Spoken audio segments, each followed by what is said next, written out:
العزت نے اپنی آخری کتاب حمید کو نازل فرمایا۔ حمد و ثنا اور درود و سلام کے بعد لاکھوں رحمتیں ہوں آپ کے صحابہ پر، تابعین پر، تبع تابعین پر، واعظین، مبلغین، محدثین، مصنفین، مؤلفین، خطباء، دعات اور علماء پر کہ جن کی وجہ سے اسلام ٹھیک اور مکمل حالت میں ہم تک پہنچا۔ معزز سامعین گرامی قدر، خطبہ جمعہ کا مسنون طریقہ یہی ہے کہ کھڑے ہو کر پڑھایا جائے۔ پے در پہ سفروں کی وجہ سے، طبیعت میں کچھ نسادی کی وجہ سے چند گزارشات ادھر کی بنیاد کے اوپر بیٹھ کے آپ کے سامنے رکھوں گا۔ سب سے پہلی بات، میں برادر عزیز عمران بھائی، طاہر بھائی، عبدالسلام رحمانی صاحب، احمد مدنی صاحب، عبداللہ سلیم صاحب، داؤد قاسم صاحب اور جمعیت اہل حدیث کے باقی رفقا کا شکر گزار ہوں کہ انہوں نے آپ سے ہم کلام ہونے کا موقع عنایت فرمایا۔ اور حقیقی بات یہ ہے کہ حدیث کے میرے استاد شبیر صاحب کا حکم تھا، ان کے حکم کی تعمیل کرتے ہوئے میں یہاں پر حاضر ہوا ہوں۔ اللہ تعالیٰ آپ کا اور میرا آنا قبول فرمائے۔ معزز سامعین گرامی قدر، زندگی کیا ہے؟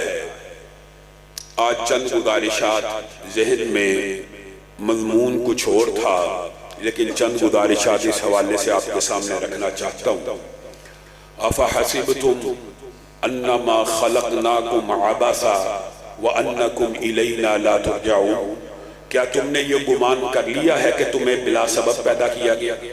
کیا ہر انسان نے یہ گمان کیا ہے اس کو بغیر وجہ سے پیدا کیا گیا ہے اور اس کی تخلیق کا کوئی مقصد نہیں ہے اور اس نے بس زندگی گزارنی ہے، 9 to 5، صبح اٹھنا ہے، رات ہونی ہے، صبح اٹھنا ہے، رات ہونی ہے، صبح اٹھنا ہے، کمائی کے لیے نکل جانا ہے، بیوی بچوں کے پیٹ کو پالنے کے لیے نکل جانا ہے، کھانا کھانا ہے، کھانا کھلانا ہے اور گھر آ کے سو جانا ہے، اگلے دن پھر صبح 9 بجے اٹھنا ہے۔ ہر بندے کی اپنی روٹین، کسی نے 12 بجے دکان کھولنی ہے، رات 8 بجے تالا لگانا ہے، ایک ہی روٹین ہے اور اسی کے پیچھے چلتا جا رہا ہے۔ زندگی کے اندر کمائی موجود ہے، حلال روزی کی طلب موجود ہے، لیکن زندگی میں عبادات کا، اخلاقیات کا، معاملات کا، معاشرت کا وہ سارے کا سارا کنسپٹ محو ہے جو اسلام مجھے اور آپ کو سکھاتا ہے۔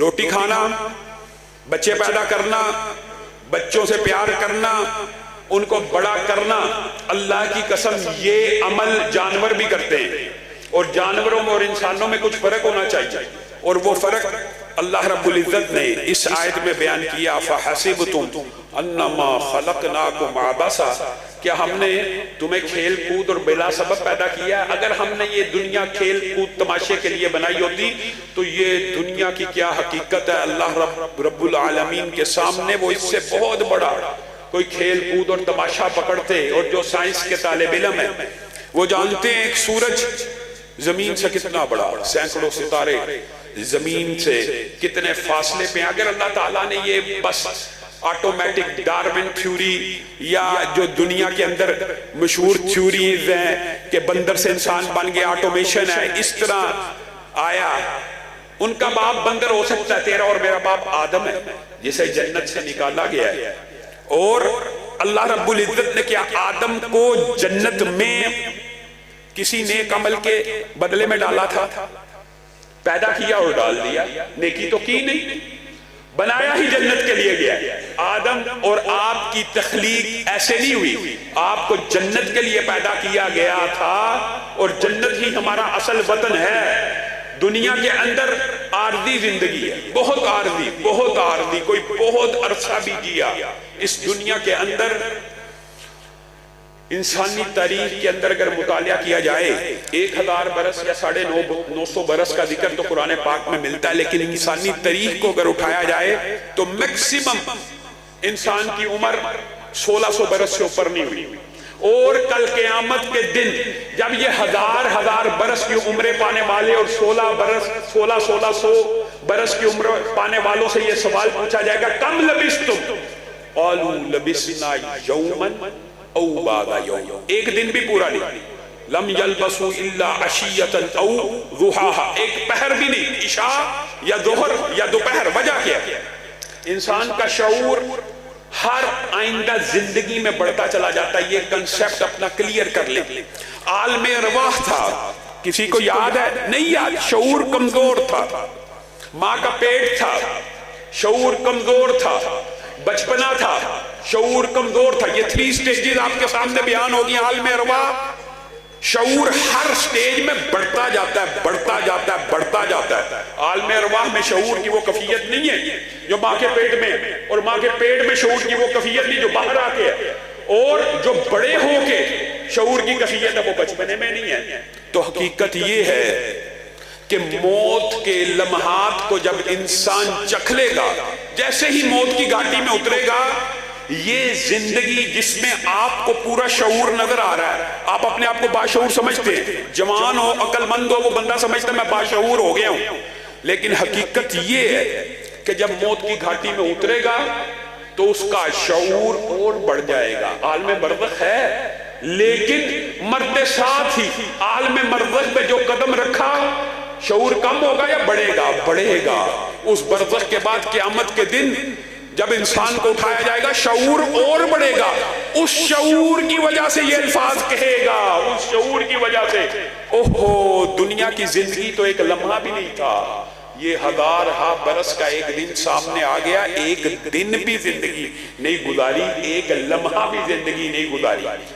دنیا کے جتنے بھی مذاہب ہیں, دنیا کے مذاہب تو اللہ کے اوپر یقین رکھتے ہیں, اور جو غیر مذاہب ہے یعنی ملحد لوگ ہیں, جو بے دین ہیں, بد دین ہیں, بد مذہب ہیں, وہ اللہ کے اوپر یقین نہیں رکھتے. لیکن ایک حقیقت کا انکار وہ بھی نہیں کر سکتے, اور وہ حقیقت کیا ہے؟ موت. موت کا انکار لا دین بندہ بھی نہیں کر سکتا ہے. ایسی اٹل حقیقت ہے, ایسی پکی پختہ بات ہے کہ ہر ایک نے ذائقہ چکھنا ہے, ہر ایک نے ذائقہ چکھنا ہے, ہر ایک نے ذائقہ چکھنا ہے. اینما تکونوا یدرککم الموت ولو کنتم فی بروج مشیدہ. تمہیں موت نے آن دبوچنا, چاہے اونچے اونچے بروجوں میں چھپ جاؤ. قل ان الموت الذی تفرون منہ فانہ ملاقیکم. موت نے تمہیں پکڑ لینا ہے, موت آ جانی ہے. کل نفس ذائقۃ الموت, ہر نفس نے موت کا ذائقہ چکھنا ہے موت سے. ایک عربی شاعر نے بڑا خوبصورت شعر کہا, اللہ کی قسم, اس کا ترجمہ یہ ہے, اگر کائنات میں کوئی شخصیت ایسی ہوتی جو موت سے بچ سکتی یا بچ جاتی تو وہ محمد الرسول اللہ صلی اللہ علیہ وسلم کی ذات ہوتی.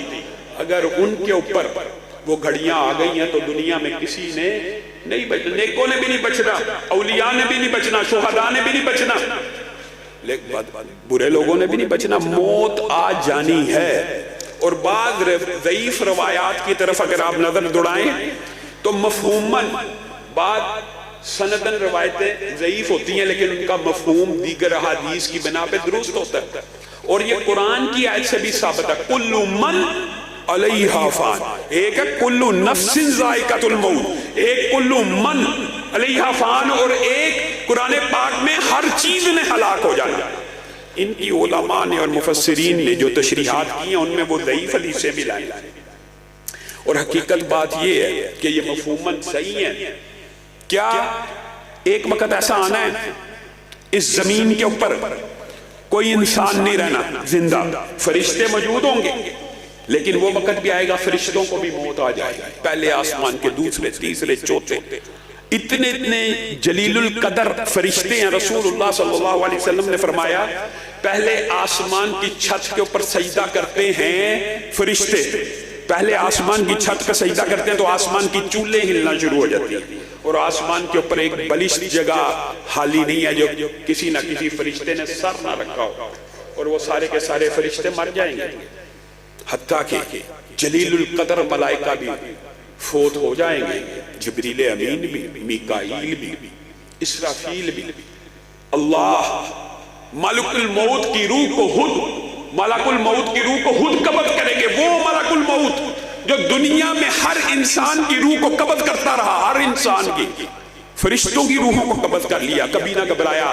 اپنی موت کا وقت آئے گا چیخ مار اٹھے گا, چیخ مار اٹھے. موت کی گھڑی اس کو بھی آ جانی ہے, ہر ایک کو آ جانی ہے. اس وقت اللہ رب العزت کلام حمید میں یہ آیت ہے, لمن الملک اليوم,